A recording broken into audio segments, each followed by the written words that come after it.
ചൂട് കൂടി വരികയാണ്. അല്പം ആശ്വാസം വരും ദിവസങ്ങളിൽ ഉണ്ടാകുമെന്ന് കേൾക്കുന്നതിനിടയിൽ മറ്റൊരു മരണവാർത്ത കൂടി വരുന്നു. സംസ്ഥാനത്ത് സൂര്യാഘാതമേറ്റ് ഒരാൾ കൂടി മരിച്ചു. മലപ്പുറം പടിഞ്ഞാറ്റുമുറി സ്വദേശി മുഹമ്മദ് ഹനീഫയാണ് മരിച്ചത്. വയലിൽ ജോലി ചെയ്യുന്നതിനിടെ ഇന്നലെ കുഴഞ്ഞു വീഴുകയായിരുന്നു. സിനോജ് തോമസ് നൽകും കൂടുതൽ വിവരങ്ങൾ.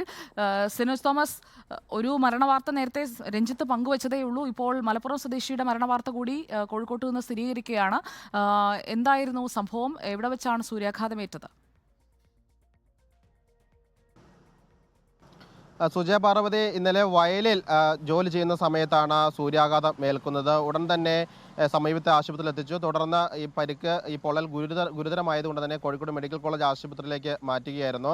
ഐസിയുവിലാണ് ഹനീഫയെ പ്രവേശിപ്പിച്ചിരുന്നത്. 63 വയസ്സായിരുന്നു. ഇന്നലെ തന്നെ ഡോക്ടേഴ്സ് പറഞ്ഞിരുന്നു ഇത് കുറച്ച് സീരിയസ് ആണെന്ന് കുടുംബാംഗങ്ങളെ അറിയിച്ചിരുന്നു. അല്പസമയം മുൻപാണ് മരണം സ്ഥിരീകരിക്കുന്നത്. സൂര്യാഘാതമേറ്റുള്ള മരണമാണെന്ന് തന്നെയാണ് സ്ഥിരീകരിച്ചിരിക്കുന്നത്. ബന്ധുക്കളെ അക്കാര്യം ഡോക്ടേഴ്സ് അറിയിക്കുകയും ചെയ്തിരുന്നു. വയലിൽ ജോലി ചെയ്യുന്ന സമയത്താണ് ഈ പൊള്ളൽ ഏൽക്കുന്നത്, ശരീരത്തിൽ പൊള്ളൽ ഏൽക്കുന്നത്. അങ്ങനെയാണ് കോഴിക്കോട് മെഡിക്കൽ കോളേജ് ആശുപത്രിയിലേക്ക് കൊണ്ടുവരുന്നത്. പകൽ നേരങ്ങളിൽ നേരിട്ട് സൂര്യപ്രകാശം ഏൽക്കുന്ന രീതിയിൽ ജോലി ചെയ്യരുതെന്ന് നിർദ്ദേശമുണ്ടായിരുന്നു. പക്ഷേ പല സ്ഥലങ്ങളിലും കർഷകർ ഉൾപ്പെടെയുള്ള ആളുകൾ കൃഷിപ്പണിക്ക് വേണ്ടി വയലിൽ ഉൾപ്പെടെ തുറസായ സ്ഥലത്ത് ജോലിക്ക് ഇറങ്ങുന്ന ഒരു സാഹചര്യം കൂടിയുണ്ട്.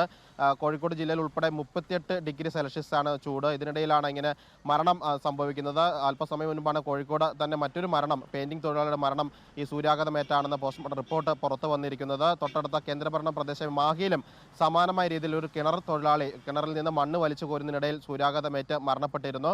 ഈ സമീപ ദിവസങ്ങളിൽ 3 മരണമാണ് കോഴിക്കോട്, മലപ്പുറം, മാഹി തുടങ്ങിയ പ്രദേശങ്ങളായി ഈ സൂര്യാഘാതമേറ്റുള്ള മരണം റിപ്പോർട്ട് ചെയ്തിരിക്കുന്നത്. സുജാ പാർവതി. ഓക്കെ, സിനോജ് തോമസ് ആണ് വിവരങ്ങൾ നൽകിയത്. വയലിൽ ജോലി ചെയ്യുന്നതിനിടെയാണ് ഇന്നലെ കുഴഞ്ഞു വീണത്. ഇന്നിപ്പോൾ ചികിത്സ നൽകുന്നതിനിടെ തന്നെ മരണം സ്ഥിരീകരിക്കുകയായിരുന്നു.